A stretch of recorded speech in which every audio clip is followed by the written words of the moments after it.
एक गांव में एक व्यक्ति रहता था जो पिछले 20 वर्षों से रोज सत्संग सुनने जाता था। एक दिन उसे किसी आवश्यक काम से बाहर जाना पड़ा। जाते समय उसने अपने पुत्र से कहा, आज तुम सत्संग सुनने चले जाना, क्योंकि मैं कभी सत्संग टालता नहीं हूं। पुत्र सत्संग में गया। वहां संत महात्मा ने उपदेश दिया, गाय हमारी माता है, उसे कभी मारना या भगाना नहीं चाहिए। यदि वह भोजन कर रही हो तो उसे प्रेम से खाने देना चाहिए। यह बात पुत्र के मन में बस गई। उसी दिन उनकी दुकान पर एक गाय आटे की बोरी से आटा खाने लगी। पुत्र ने उसे रोका नहीं। यह देखकर पिता क्रोधित हो गए और बोले, तुम नुकसान क्यों होने दे रहे हो?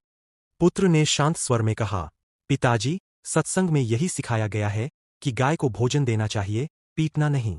तब पिता ने कहा, मैं 20 साल से सत्संग सुन रहा हूं, वह तो केवल सुनने के लिए है, जीवन में उतारने के लिए नहीं। सीख, सत्संग वही सार्थक है जो आचरण में उतरे।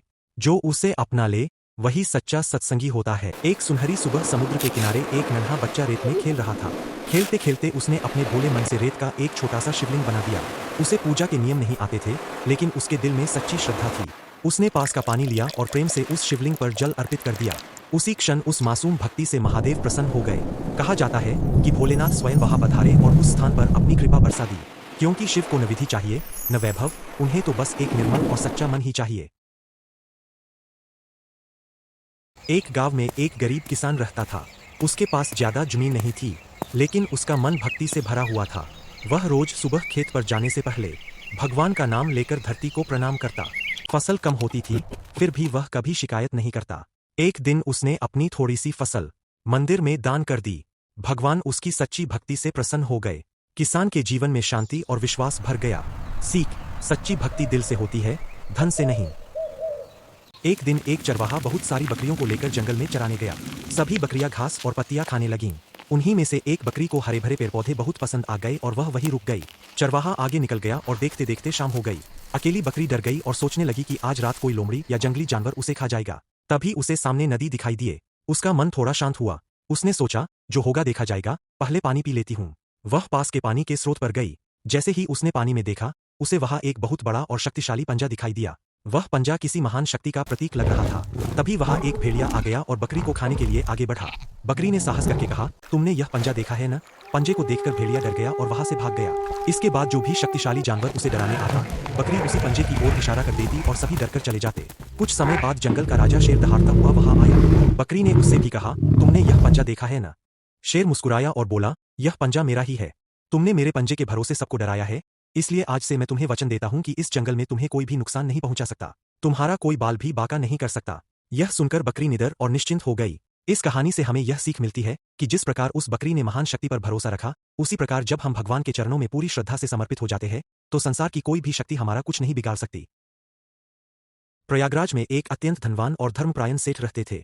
उनके पास अपार धन दौलत थी, परंतु संतान न होने का दुर्हक उनके हृदय को भीतर ही भीतर व्यथित करता था। सेठ जी श्री कृष्ण के परम भक्त थे।